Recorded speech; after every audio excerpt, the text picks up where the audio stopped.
They called me unstable until I walked into their town and took the stage they never thought I'd stand on. And the moment they saw me, their entire story started falling apart. My name's Selena Lawson. I'm 60 plus years old, and I learned far too late that silence can either bury you or build you. I wasn't always this version of myself.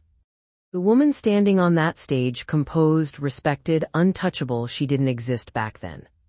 Back then, I was the girl who sat quietly at the edge of the table, smiling when spoken to, disappearing when ignored, and apologizing for things I didn't even understand. Let me take you back. Thanksgiving night. The kind of cold that settles into your bones before the snow even starts falling. The house smelled like roasted turkey and cinnamon, and everything looked perfect. That's how my mother liked it. Perfect on the surface. Polished. Presentable. Controlled. 15 people around that table. And not a single one of them saw me. I remember holding my fork, staring at my plate, rehearsing the question in my head over and over again. It wasn't even a big question. It wasn't dramatic. It wasn't emotional. It was simple. Is there any money left in Grandma Ruth's education fund? The moment the words left my mouth, everything shifted. Not loudly. Not instantly. But you could feel it. Like the air had thickened. Like something dangerous had just entered the room. My mother didn't react right away. She just set her cup down. Slowly. Deliberately. And then she looked around the table before looking at me. That was her first move. Always the audience first. Then she smiled. That smile. Sweet enough to fool anyone who didn't know her. This is what I've been dealing with, she said softly. She's been acting like this for months. I didn't understand at first. I thought maybe I misheard her. But then the room turned toward me. All 15 of them. Not with concern. With judgment. That was the moment I realized I wasn't part of the conversation anymore. I was the topic. I remember my aunt reaching over, touching my hand like I was fragile. Honey, your mother just wants what's best. That sentence. I heard it my whole life. And it never once meant what it sounded like. I stood up. Walked into the kitchen. Turned on the faucet. And tried to breathe. But even with the water running, I could still hear her voice. She doesn't need it, my mother was saying. She's not going anywhere anyway. That sentence didn't just hurt. It explained everything. I turned the water off. Walked back into the room. And for the first time in my life, I didn't shrink.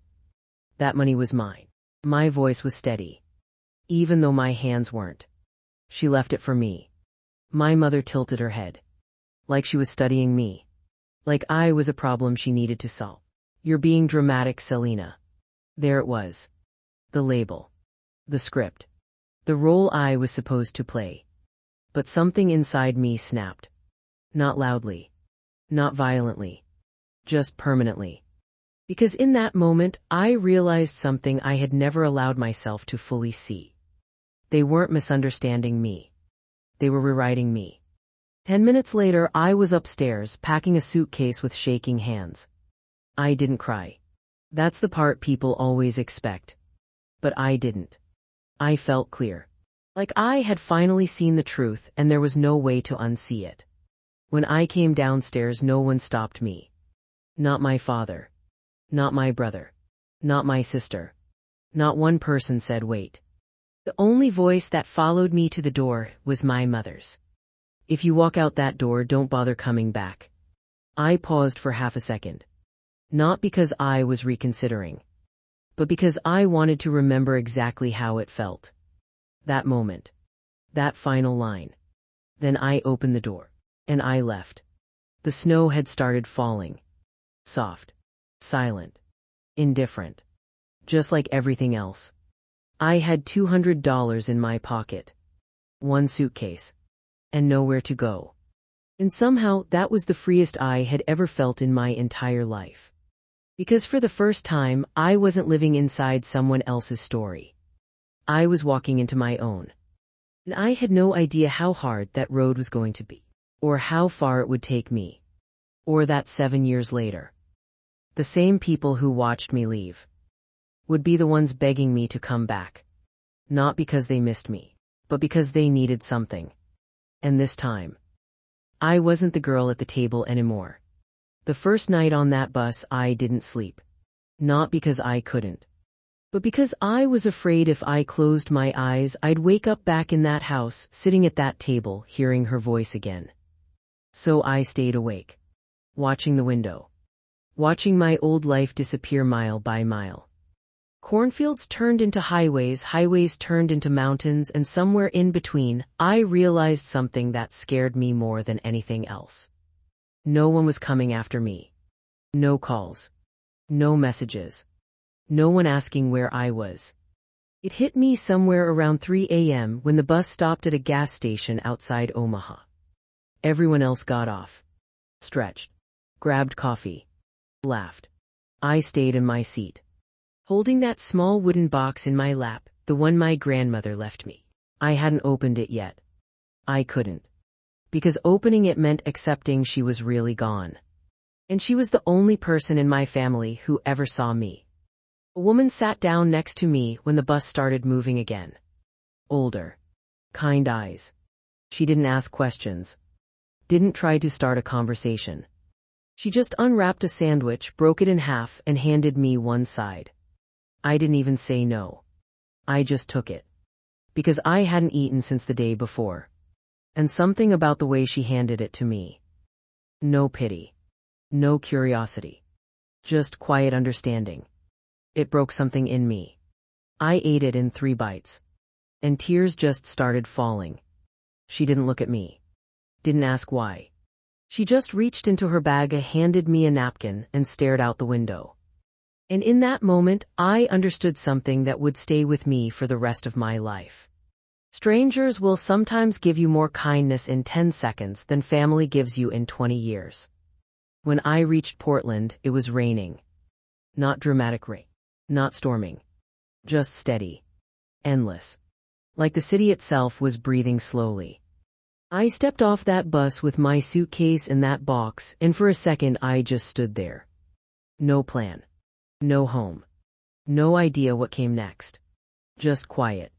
Then reality hit. Fast. The first night I slept at a women's shelter. Second week, a hostel that smelled like bleach and regret.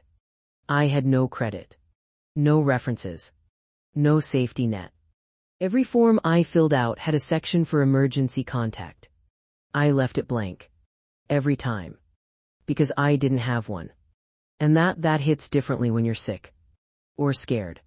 Or alone at 2 a.m., wondering what happens if something goes wrong. But I didn't go back. Not once. Because even at my lowest, I knew something with absolute certainty. Going back would cost me more than staying. So I stayed. And I worked. I found a receptionist job at a small consulting firm.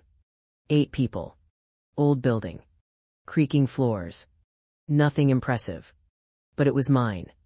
The first paycheck I got, I just sat there staring at it. Not because of the amount. But because no one could take it from me.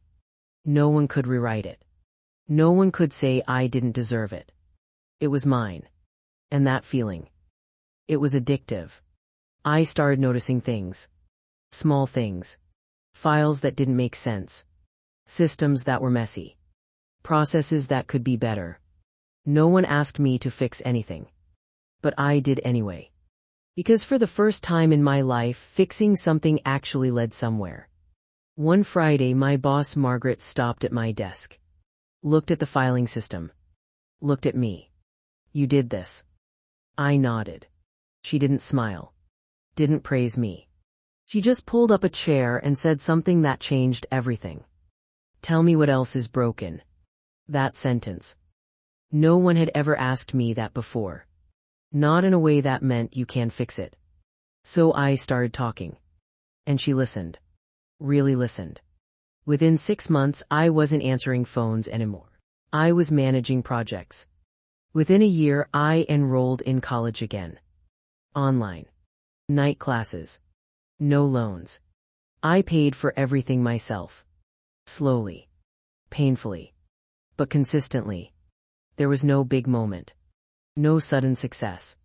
Just days. Hundreds of them. Waking up early. Working. Studying. Falling asleep exhausted. Doing it again.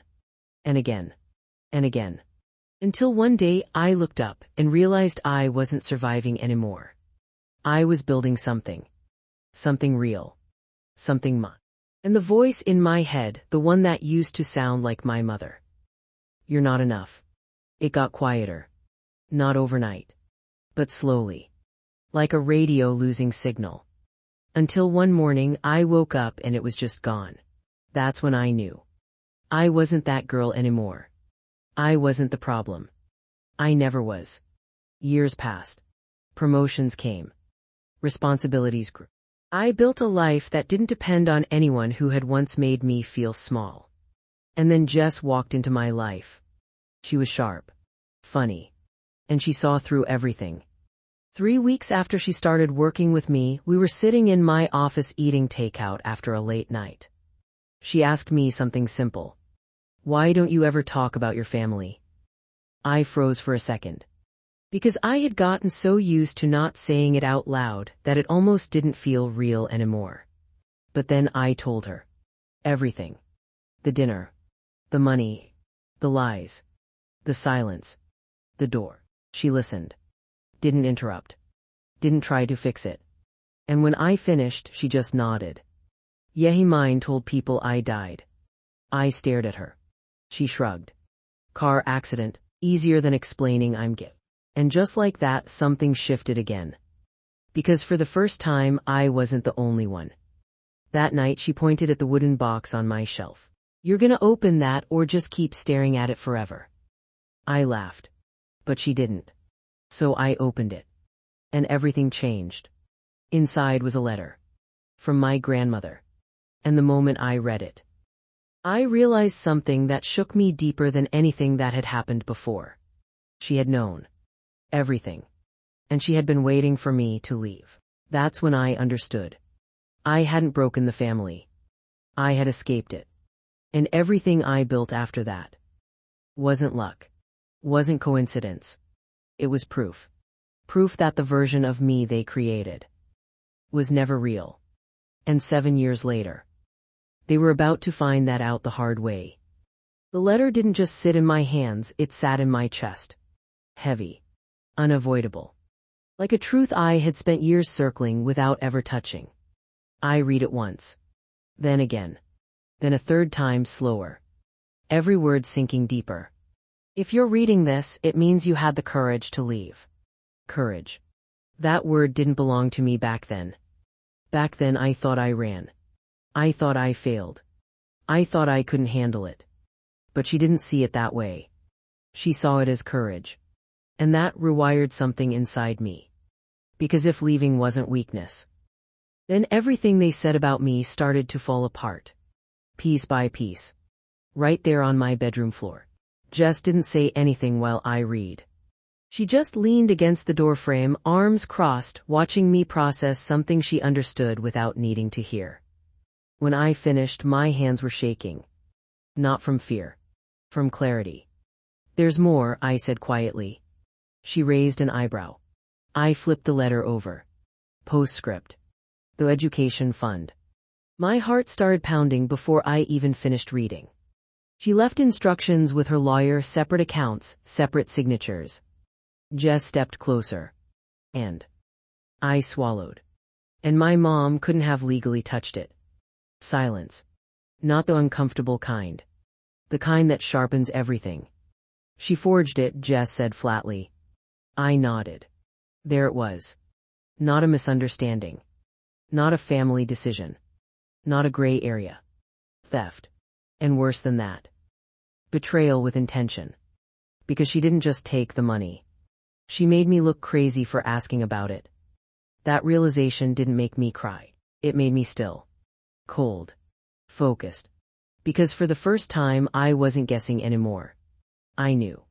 And once you know, you can't unknow.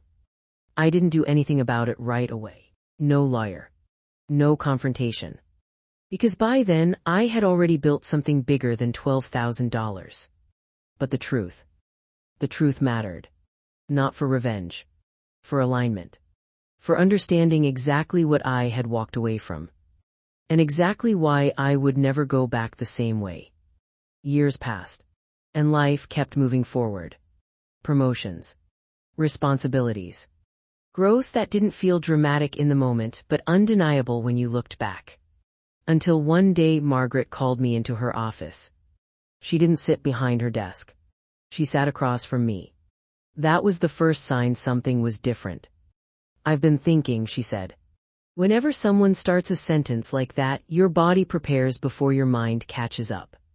You've been running this place for a while now," she continued. "Whether your title says it or not." I didn't say anything. Because I knew where this was going, but I didn't trust it yet. "I want to make it official." She paused. "Not for drama. For weight. Chief Operating Officer." For a second, I didn't react.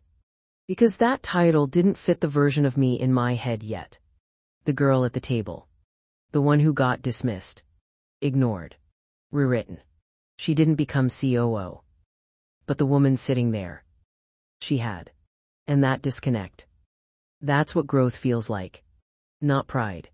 Not excitement. Just a quiet shift. Like stepping into a room you didn't realize you had already earned. I nodded. "Okay." Margaret smiled. Not surprised.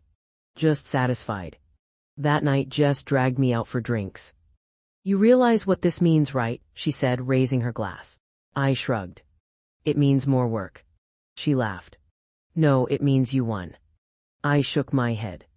Winning would have been them apologizing. Jess leaned in. "No, winning is the fact that you don't need that anymore." I didn't respond. Because part of me still did. Not for validation. But for closure. And that's the part no one talks about. You can build an entire life. And still feel the absence of something that should have been there from the beginning. Respect. Accountability. Truth. 6 months later, the article came out. A regional business feature.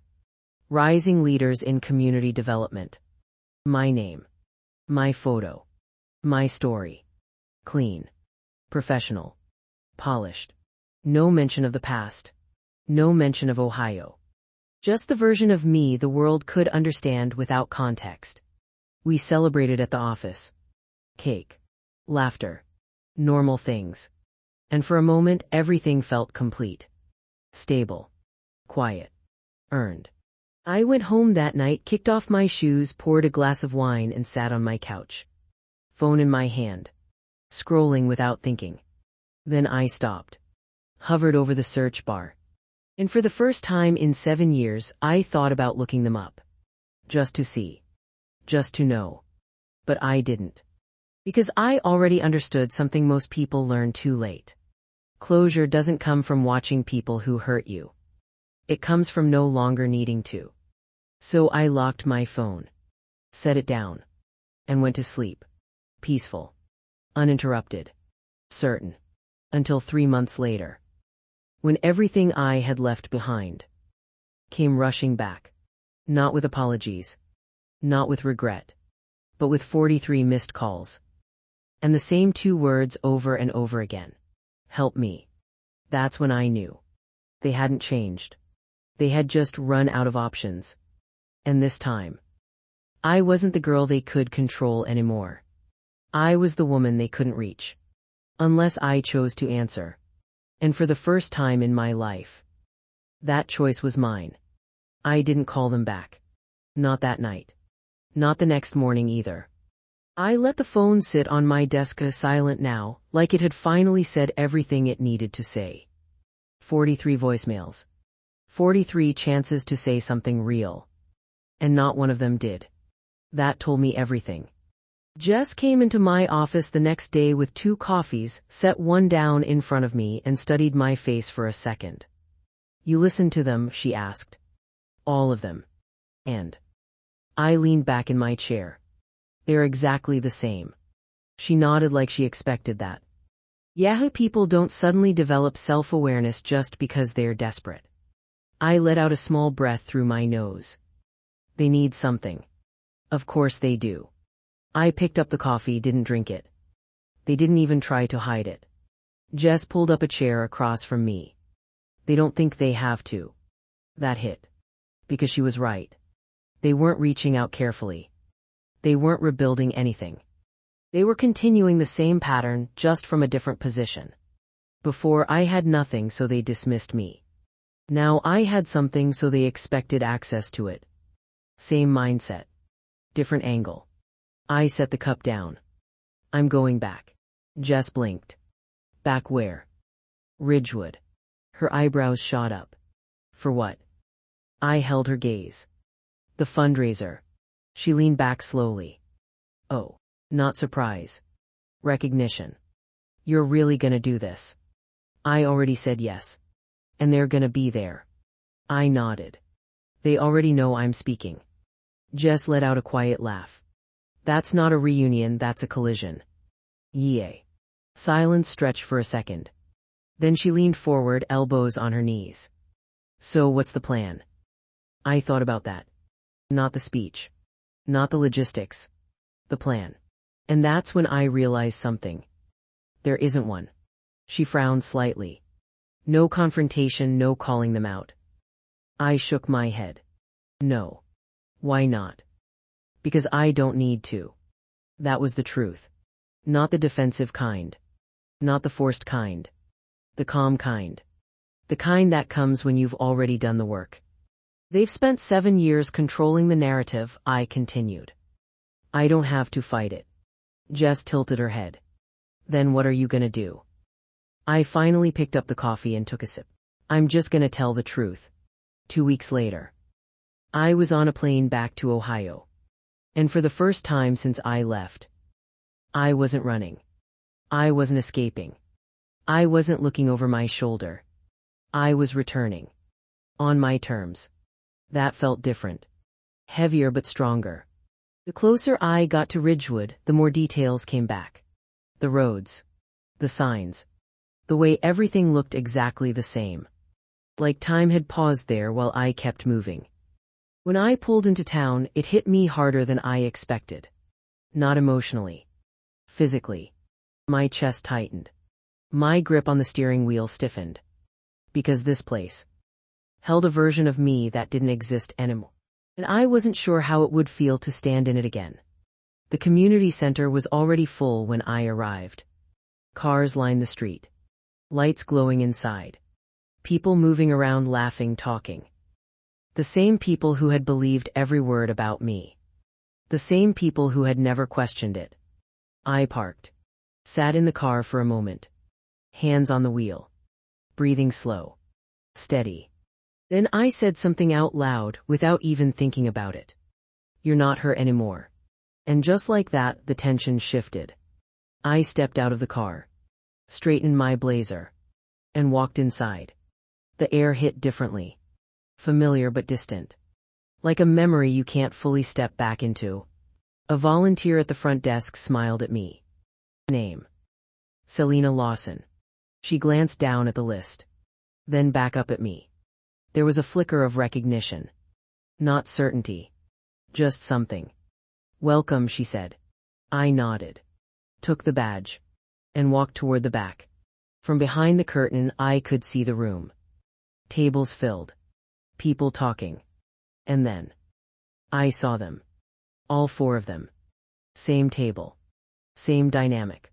My mother in the center. Smiling. Performing. Like always. My father beside her. Quiet. Contained.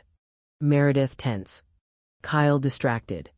For a second, everything slowed. Because that scene. It hadn't changed. At all. The only thing that had changed was me. I didn't feel small. I didn't feel invisible. I didn't feel angry. I just observed. Like looking at something you used to be part of but no longer belong to. 5 minutes, someone said behind me. I nodded. Adjusted my sleeve. And took a breath. This wasn't about them. That was the most important part.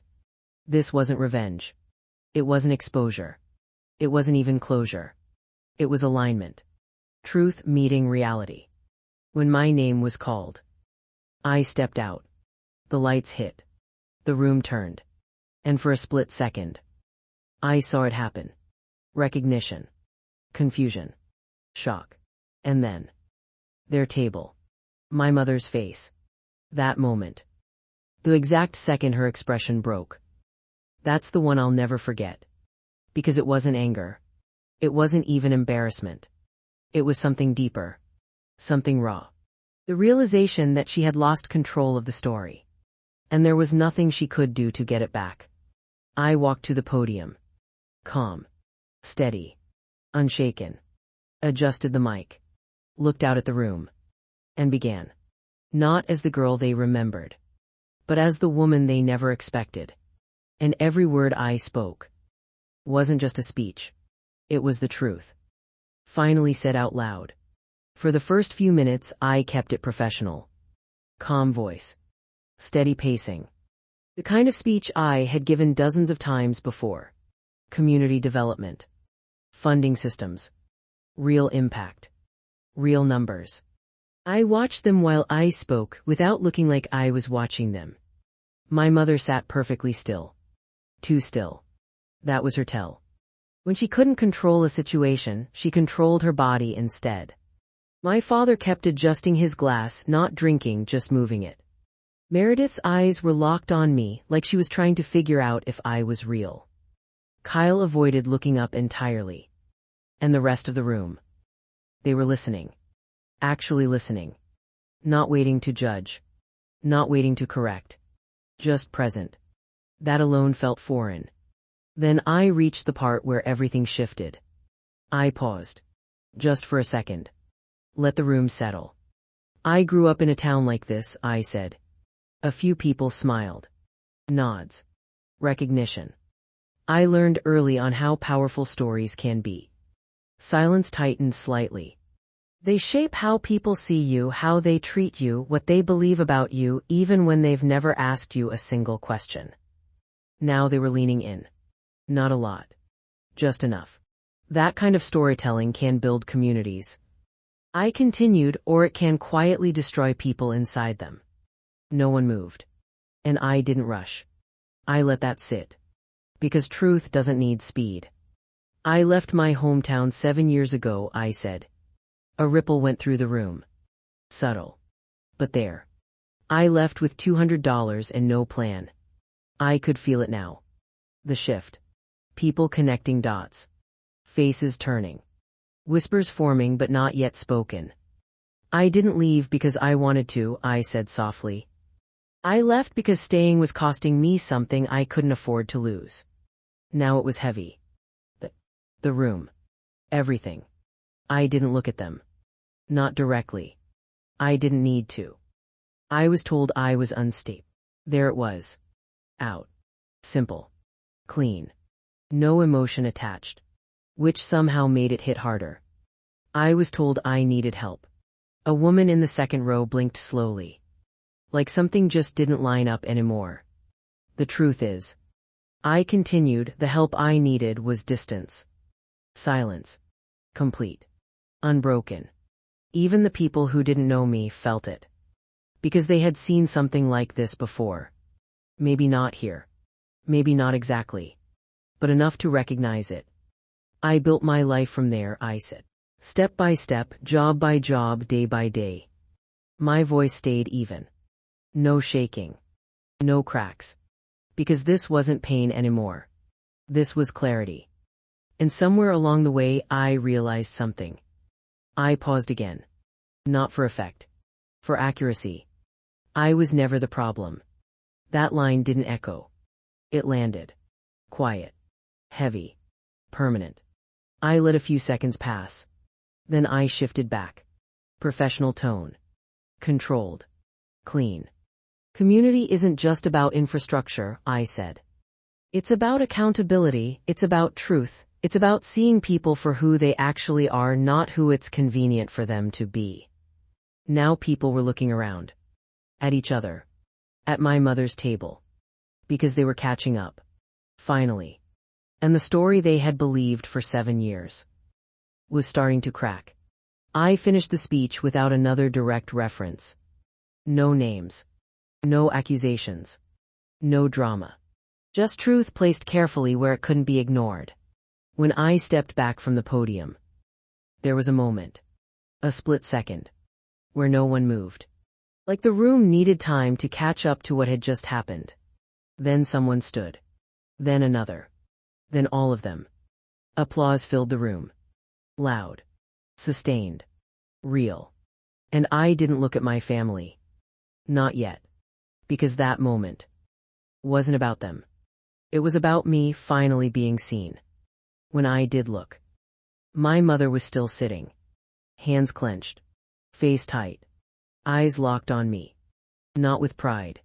Not with love. With calculation. Still trying to figure out how to recover. My father looked down.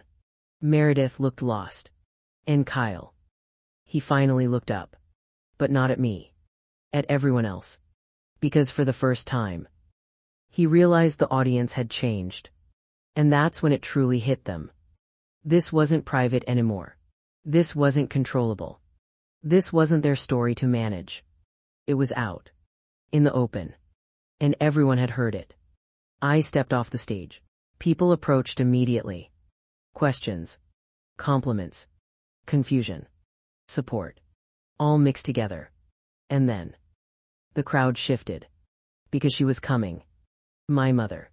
Walking toward me with that same practiced smile. The one she used when things were falling apart, but she needed them to look intact. "Selena," she said, opening her arms slightly. What a surprise. Her tone was light. Warm. Carefully measured. Performing. Even now. I didn't step forward. Didn't meet the hug. "You had my number," I said calmly. Her smile flickered. Just for a second. "You embarrassed this family," she said under her breath. There it was. Not concern. Not reflection. Image. Always image. "I didn't mention anyone," I replied. "If people made connections, that's not on me." Meredith stepped in quickly. "We've been trying to reach you," she said. "You didn't respond." "I heard the voicemails," I said. "All 43. That stopped her. "You didn't hear a single apology," I continued. "Just requests." Her expression tightened. "That's not fair." "No," I cut in gently. "What's not fair is calling someone unstable for asking about money that was left to them, and then asking that same person for help 7 years later." Silence. Thick.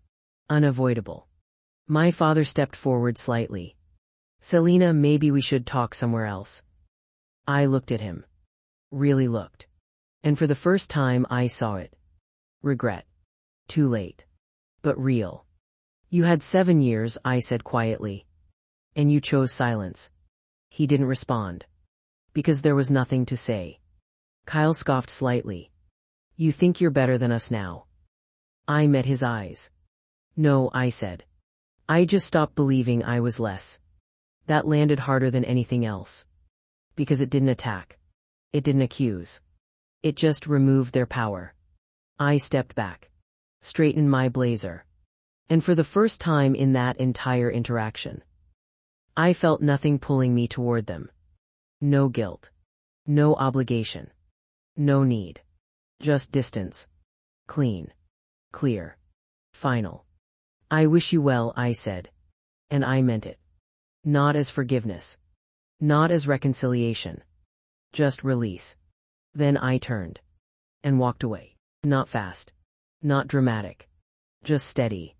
Because this time, I wasn't leaving with nothing. I was leaving with everything they said I could never become. And for the first time in my life, I didn't look back. I thought that was the end.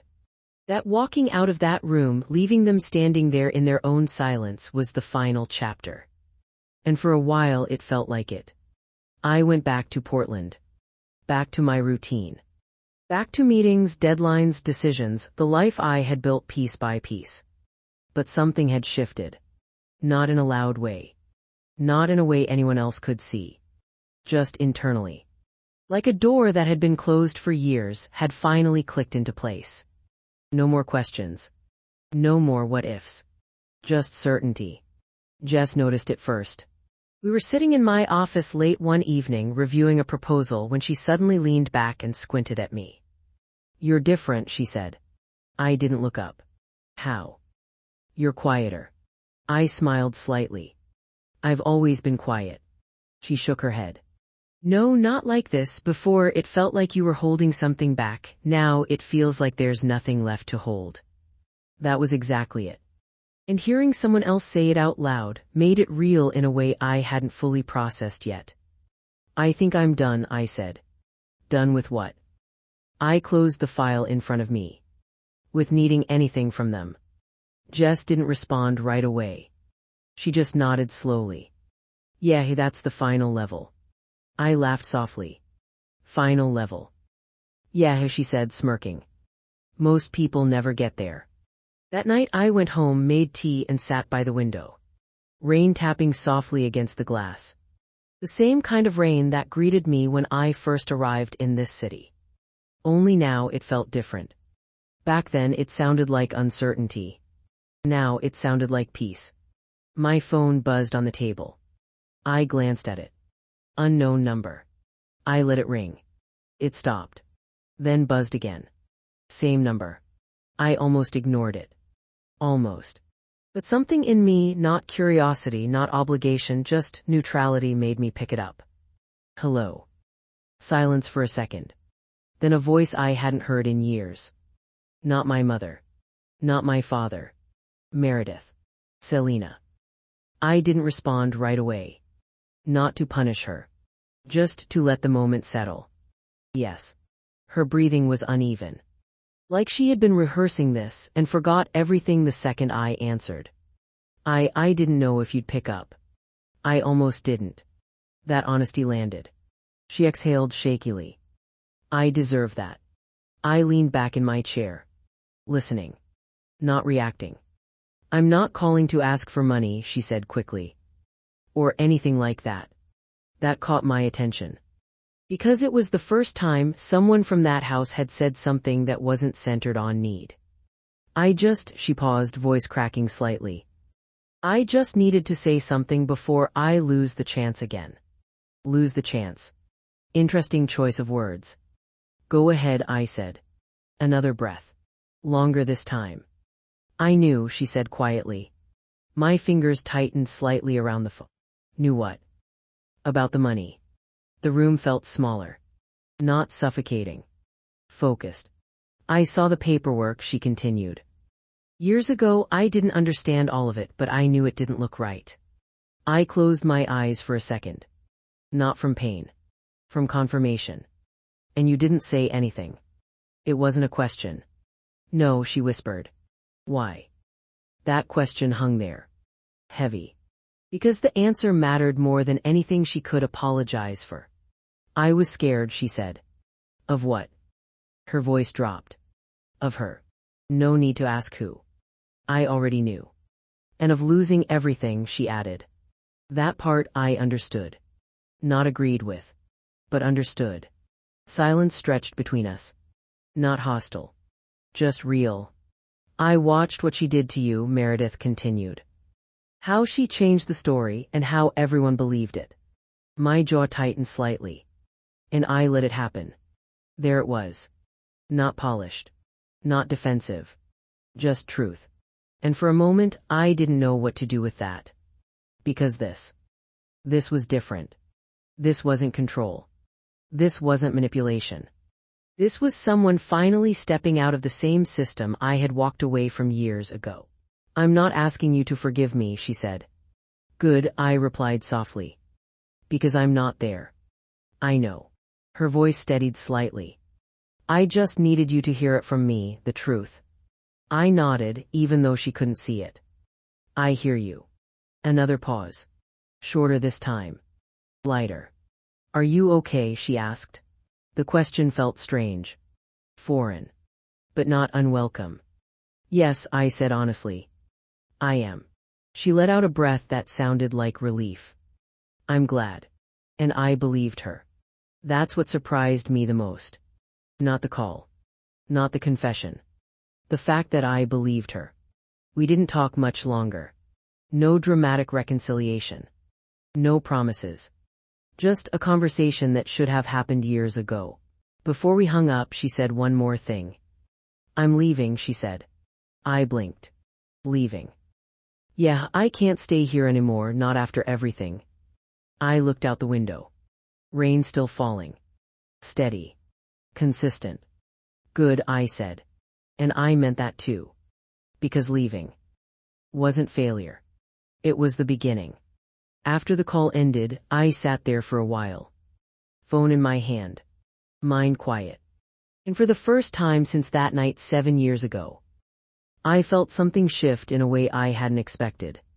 Not closure. Not forgiveness. Something else. Understanding without attachment.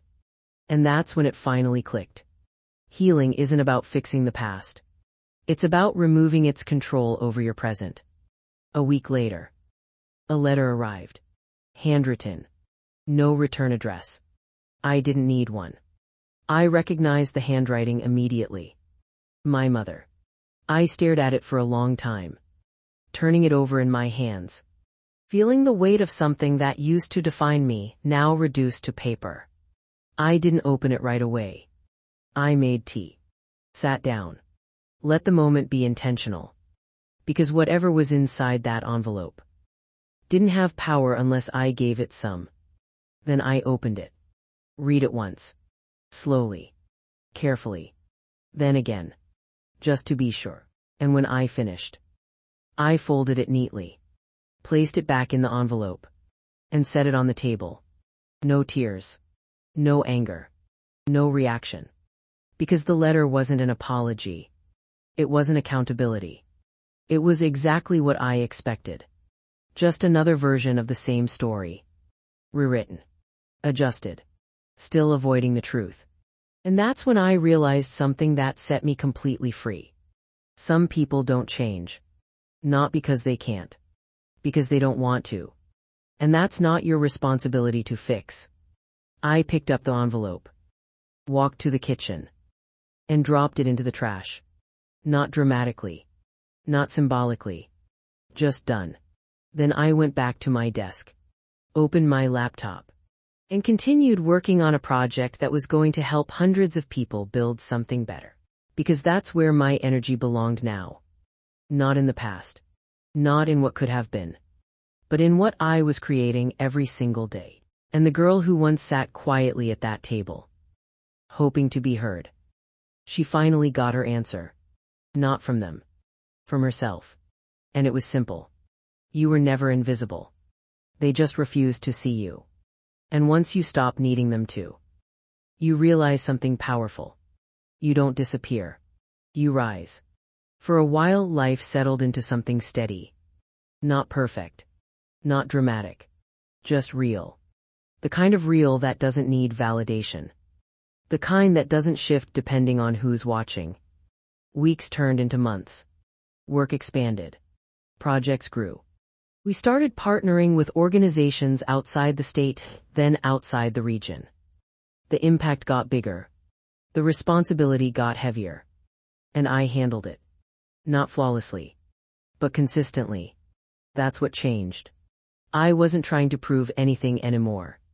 I was just doing the work. One afternoon, I was in a strategy meeting when my assistant knocked lightly on the glass door. She rarely interrupted. So I knew it mattered. I stepped out. What's up? There's someone here to see you, she said. Do they have an appointment? She hesitated. No, but they said it's important.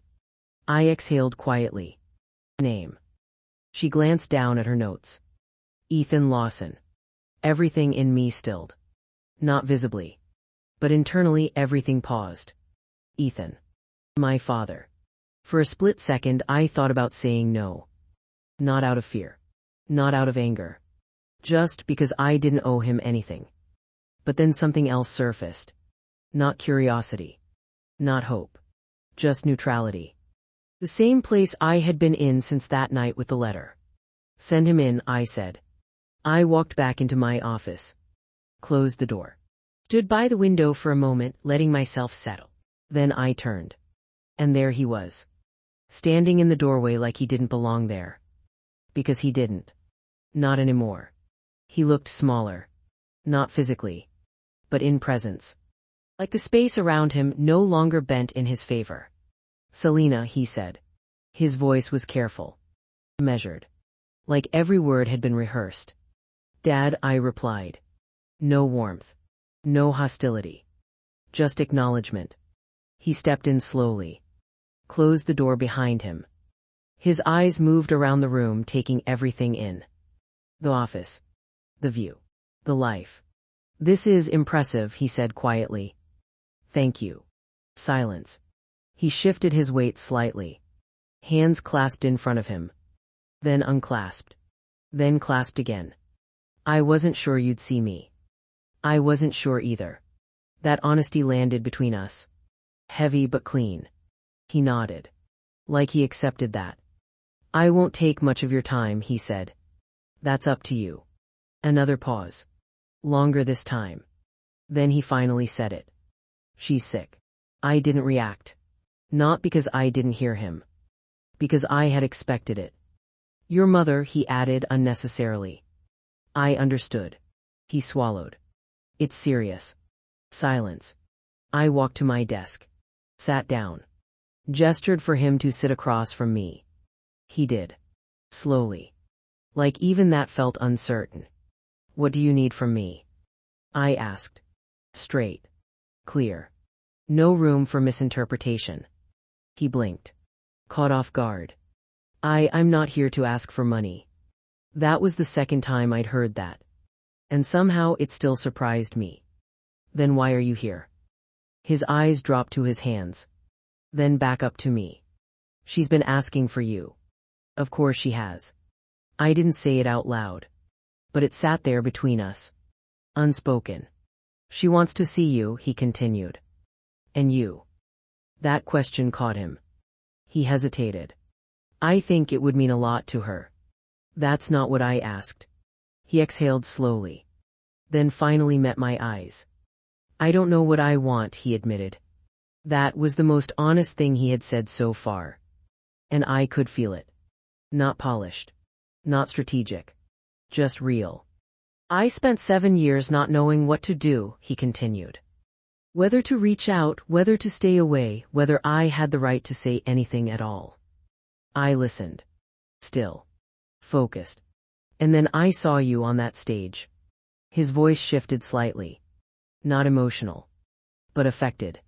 And I realized something. He paused. Like the words didn't come easily. I should have stood up for you. There it was. Late. But real. And that's the complicated part about truth. It doesn't lose its value just because it arrives late. But it doesn't erase what came before either. I didn't, he said quietly. And that's on me. Silence filled the room. Not heavy this time. Just present. I can't change that, he added. No, I said calmly.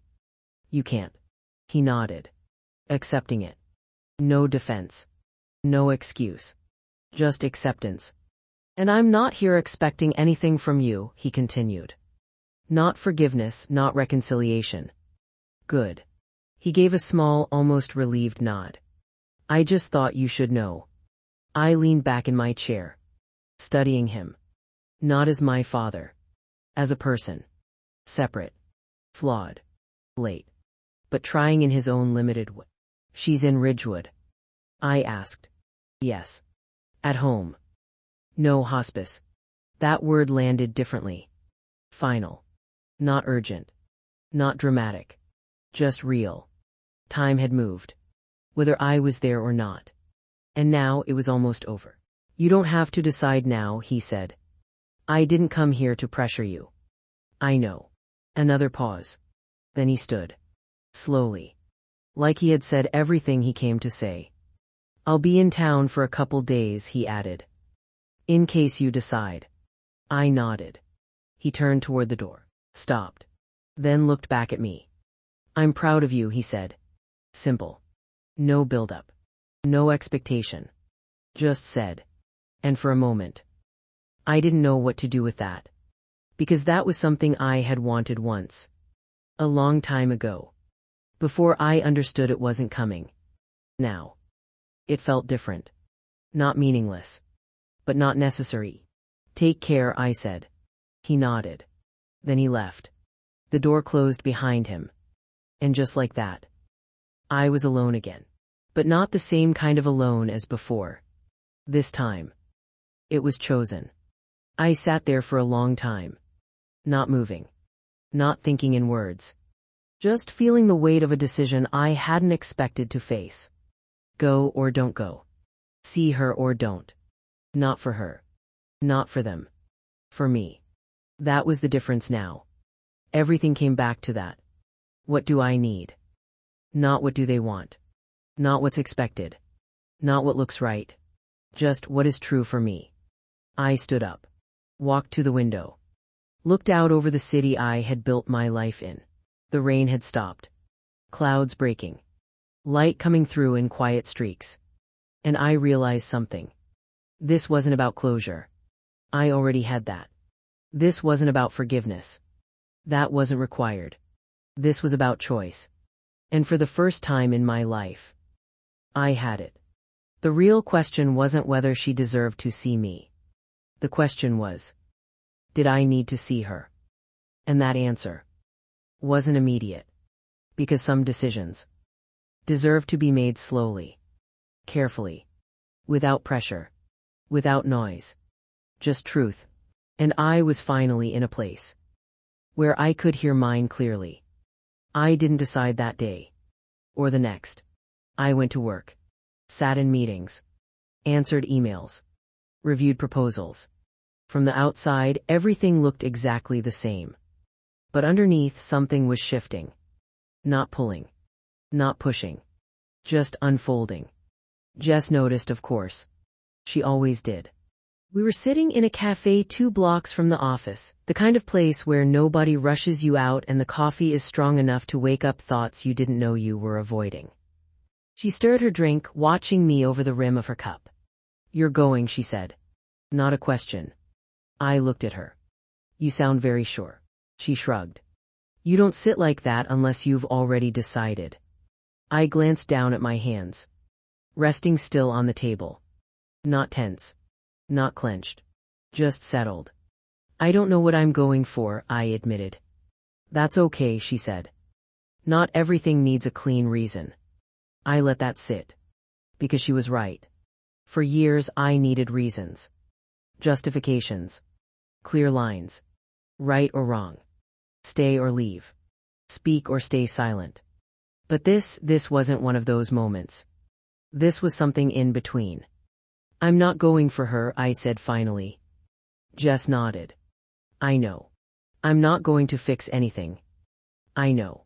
I'm not going to pretend none of it happened. She leaned back slightly. I know. I exhaled. Then met her eyes. I think I'm going so I don't carry the question anymore. That was it. That quiet, persistent question that lingers when something is left undone. Not out of obligation. But out of uncertainty. What if I don't go? What if I regret it? Jess gave a small smile. Then go and find out. 2 days later. I was on another plane to Ohio. The same route. The same destination. But a completely different weight. Last time I went to face them. This time I was going to face myself. Ridgewood looked smaller than I remembered. Or maybe I had just grown past it. The streets. The houses. Even the air felt contained. Like everything here still existed inside the same boundaries it always had. I drove slowly. Not because I didn't know the way. Because I did. Too well. Every turn held something. A memory.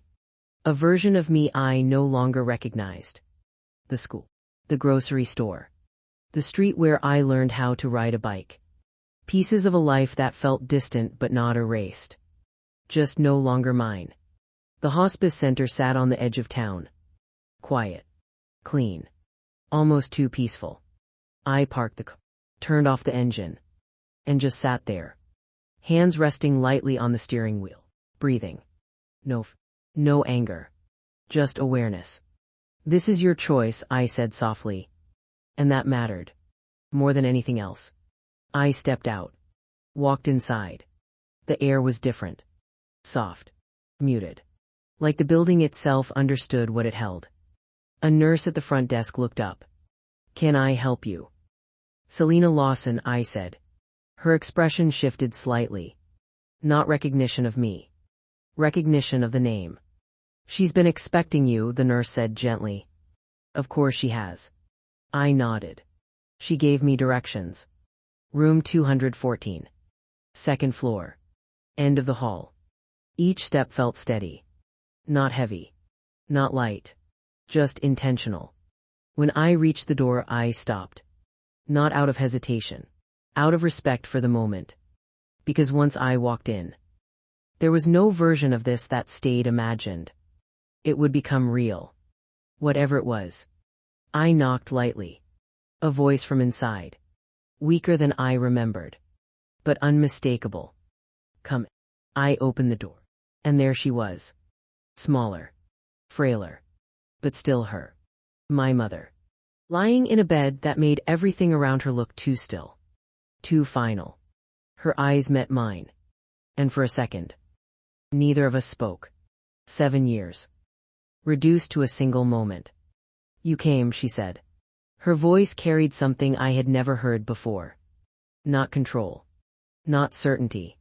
Something closer to vulnerability. I did. I stepped inside. Closed the door behind me. Kept a few feet of distance. Not cold. Just honest. She studied my face. Like she was trying to match it to the version she had kept in her mind all these years. "You look," she started. Then stopped. Because whatever she was going to say didn't fit anymore. "I'm doing well," I said simply. She nodded slowly. "I can see that." Silence filled the room. Not uncomfortable. Just unguarded. "I didn't think you'd come," she admitted. "I almost didn't." That truth hung there. She swallowed.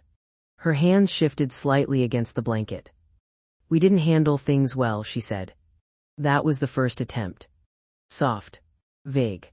Still distant from the truth. "No," I replied calmly. "You didn't." She looked at me carefully. Like she was trying to figure out how far she could go. How much I would accept. "I did what I thought was best at the time," she said. There it was. The familiar pattern. Just softer now. More fragile. But still there. I shook my head slightly. "No," I said quietly.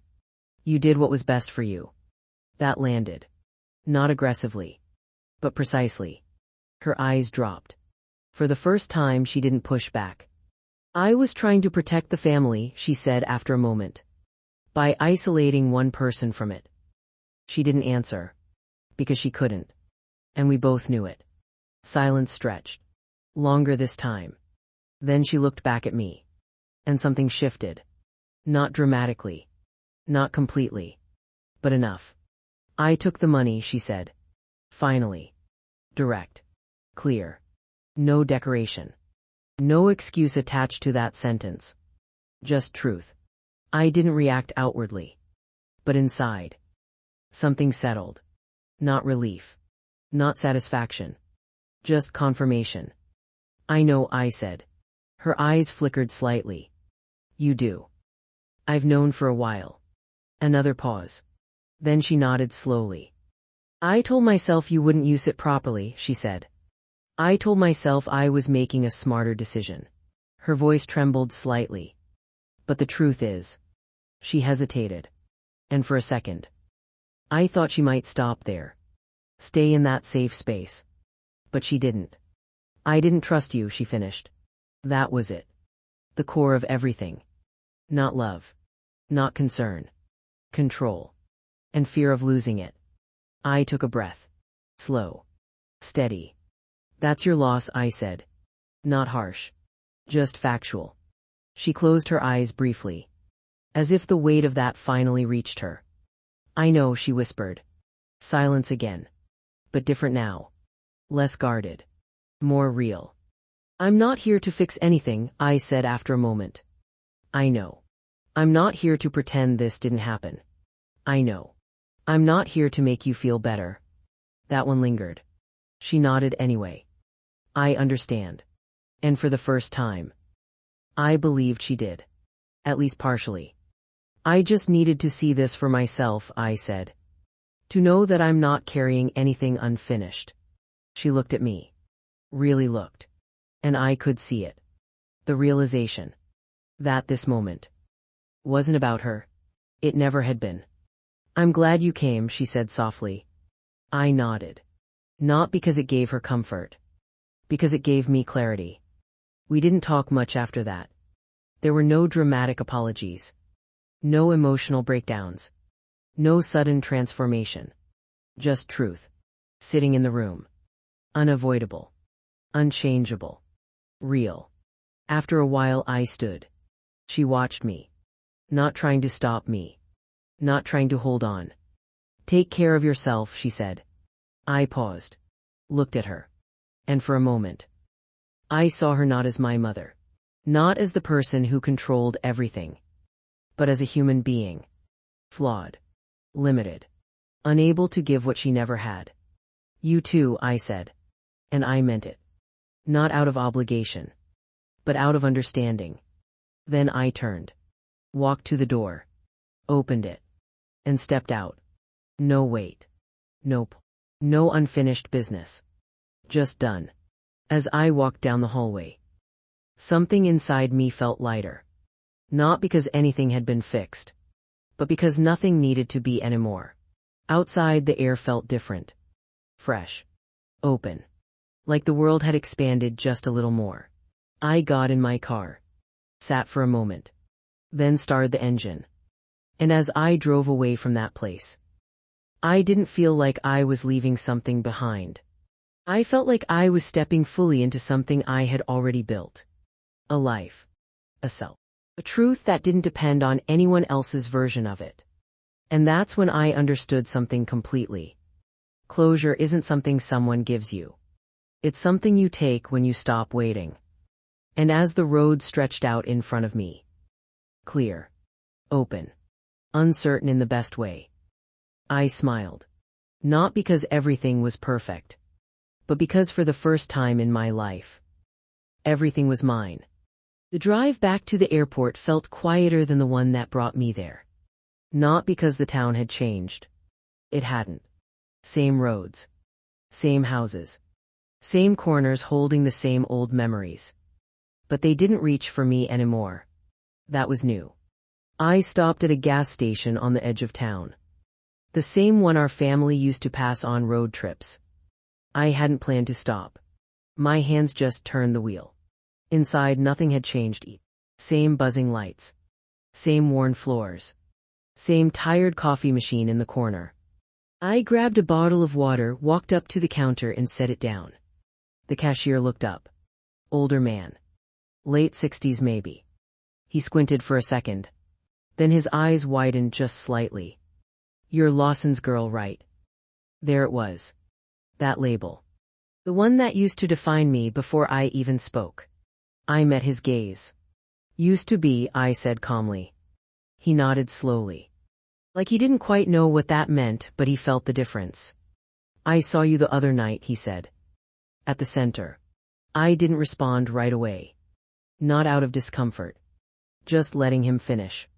He tapped the counter lightly. Good speech. Thank you. He hesitated. Then leaned forward slightly. People talk, you know. Of course they do. They always have, I replied.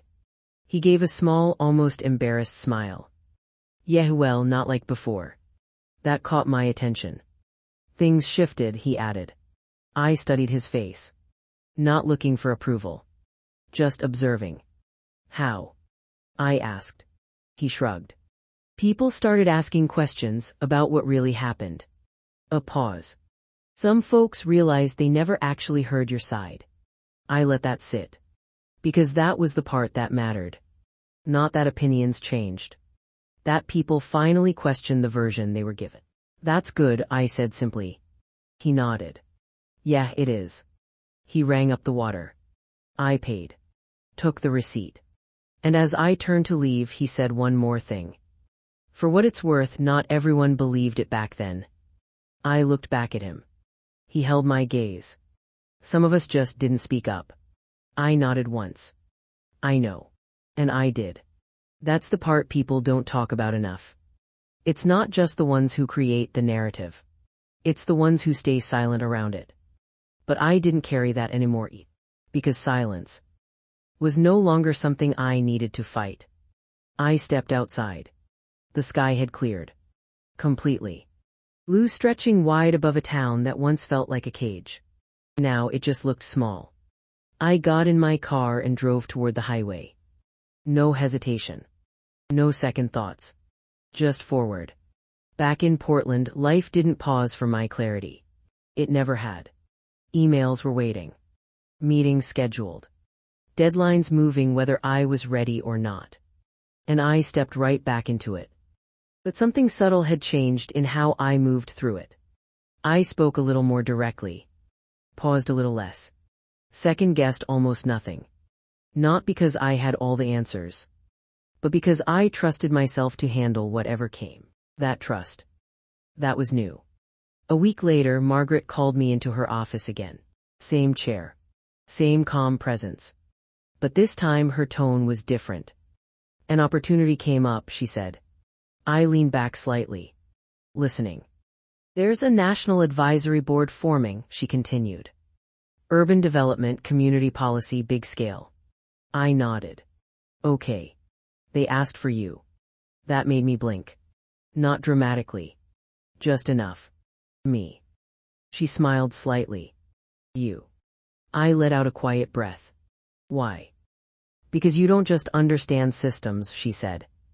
You understand people inside them. That landed deeper than the title ever had. And because, she added, you've lived what most of them only study. I didn't respond right away. Because she was right. Everything I brought to the table didn't come from theory.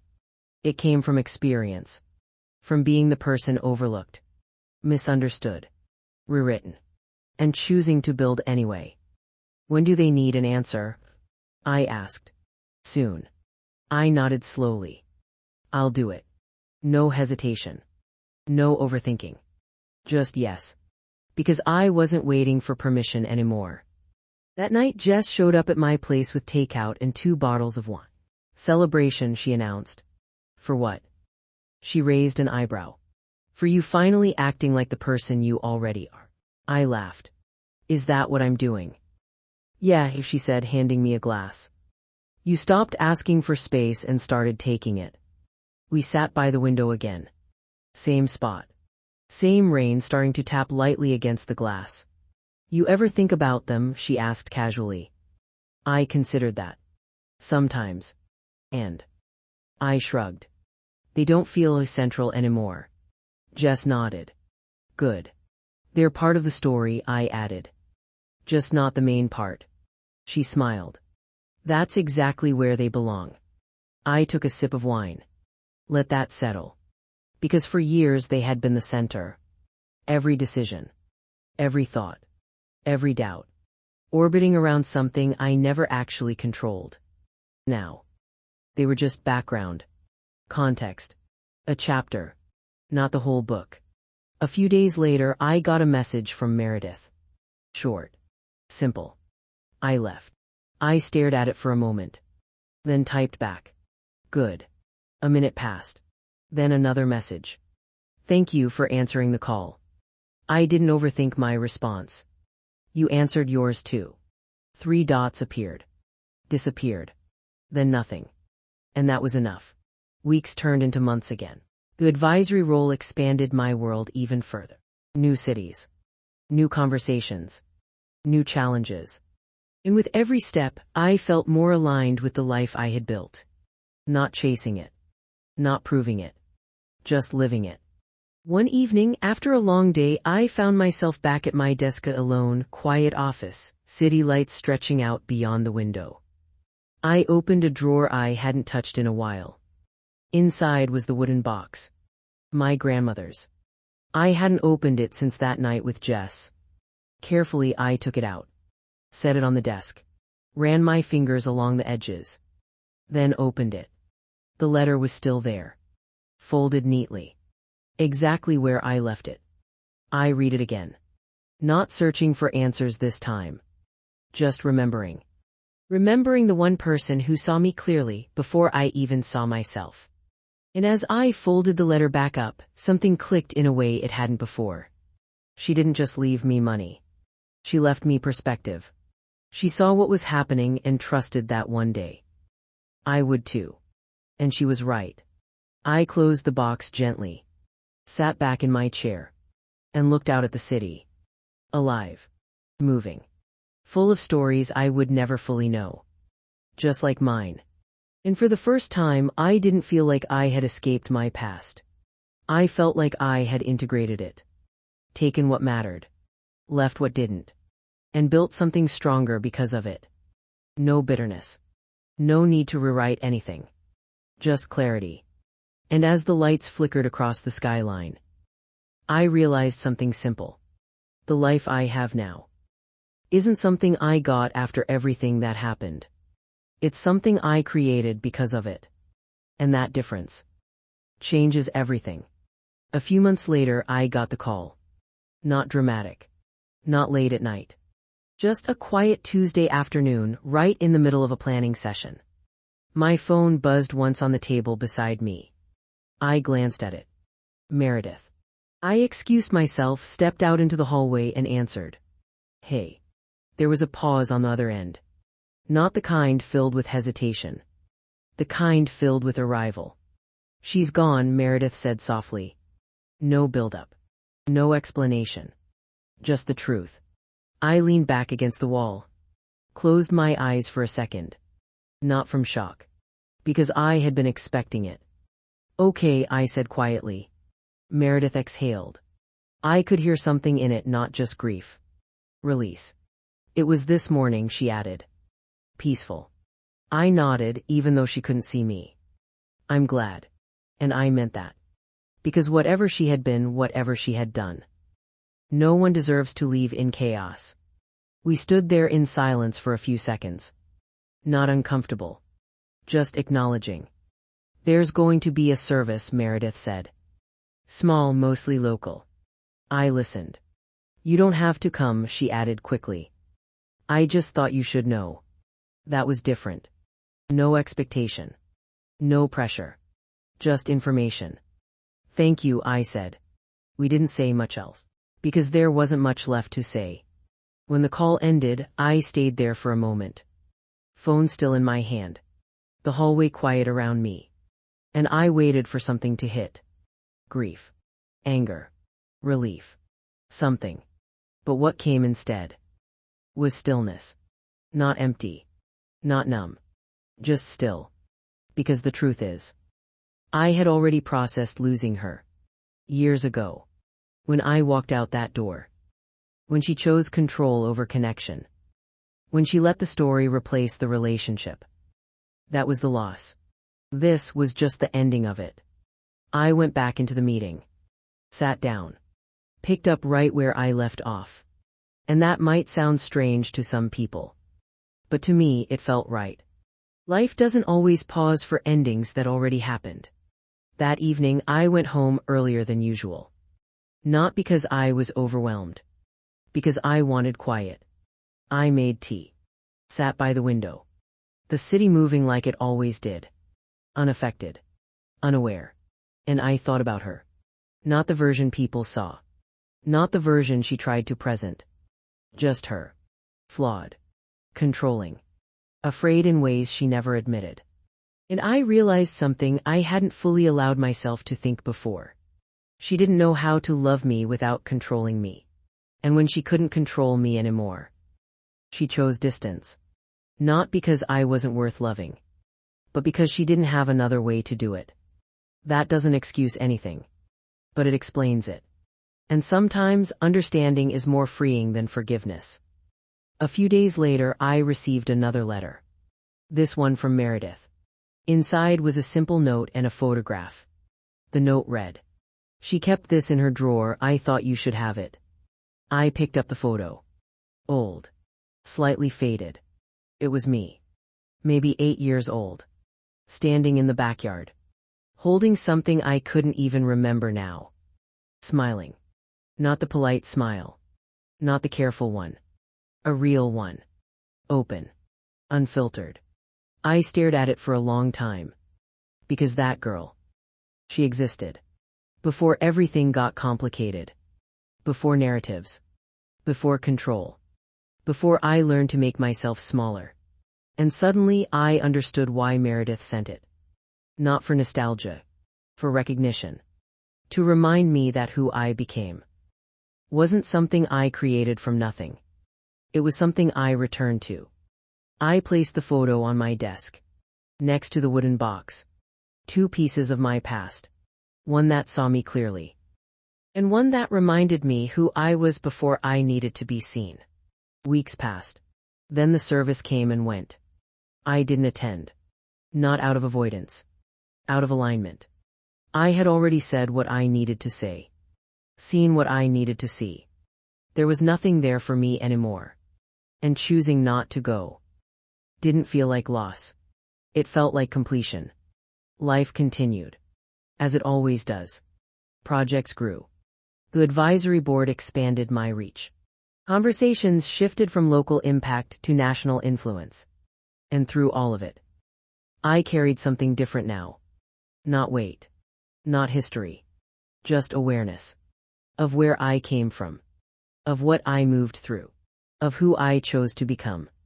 One evening months later, I found myself back at that same window again. City lights stretching endlessly. Reflections staring back at me in the glass. And I asked myself a question I hadn't needed to ask in a long time. If you could go back, would you change anything? I thought about it. Really thought. Every moment. Every decision. Every painful step that led me here. And the answer came without hesitation. No. Because changing any of it would risk losing this. This clarity. This strength. This life that I built with intention instead of permission. I smiled slightly. Not out of pride. Out of peace. Because that's what it was. Not happiness. Not excitement. Peace. The kind that doesn't fluctuate. Doesn't depend on outcomes. Doesn't need validation. Just exists. And as I stood there, looking at a life that once felt impossible, I realized something that tied everything together. The girl they called unstable was never broken. She was just surrounded by people who needed her to be. And the moment she stepped out of that environment, she didn't fall apart. She rose. Slowly. Quietly. Unstoppably. And that's the part no one tells you. You don't become strong by winning. You become strong by leaving what was designed to keep you small. And choosing yourself anyway. Every single day. And now, at 67 years old, standing in a life I built from nothing but truth and persistence, I can say this with complete certainty. They didn't define me. They revealed me. And once I saw that clearly, there was nothing left to prove. Only more to live. I sat down in my favorite chair, the one by the window, letting the city hum quietly below. The tea had long since gone cold, but I didn't mind. There was a rhythm to this quiet, one I had earned, one I had waited decades for. The phone buzzed again. Not with news. Not with urgency. Just a message from someone who mattered, a friend, a child, a life I had chosen and nurtured. And for a moment, I let myself simply exist in that presence. I thought about the years, the long stretches where I questioned myself, where I doubted if I could ever feel secure, seen, or whole. And I realized that security had never come from anyone else. It had always been inside me. Waiting. Patient. Unshakable. I picked up the faded photograph again, the little girl holding something she barely remembered. She was smiling, open and unguarded, like the future had no weight yet. And I finally whispered to her, even though she wasn't really there. You made it, we made it.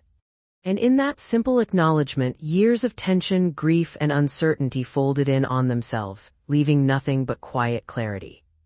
I placed the photo back on the desk. Not as a relic, not as proof, but as a reminder. Life had a way of circling back to what mattered if you let it. The wooden box sat beside it, a silent witness to the person I had become. Both pieces of my past and both points of origin for who I was today. The evening faded into night. The city lights blurred, reflecting the steady pulse of life outside and inside me. I didn't need to chase happiness or approval. I didn't need to reconcile every shadow from the past. I just needed to continue moving forward. And so I did. I rose from the chair. I opened the window fully, letting the air move through the room, carrying away the remnants of old storms. I stretched my arms wide, not in defiance but in recognition. I was still here. Whole. Alive. Free. The years ahead didn't feel like a countdown or a threat. They felt like a canvas, endless and inviting. And for the first time in a long time, I wasn't afraid of what I might paint. Because I had learned the only truth that mattered. You don't need to wait for closure. You don't need someone else to understand or validate your journey. You just need yourself. And with that, I smiled again. Not because the world had changed, not because the past was perfect, but because I had. And in that piece, I finally knew I was exactly where I was meant to be.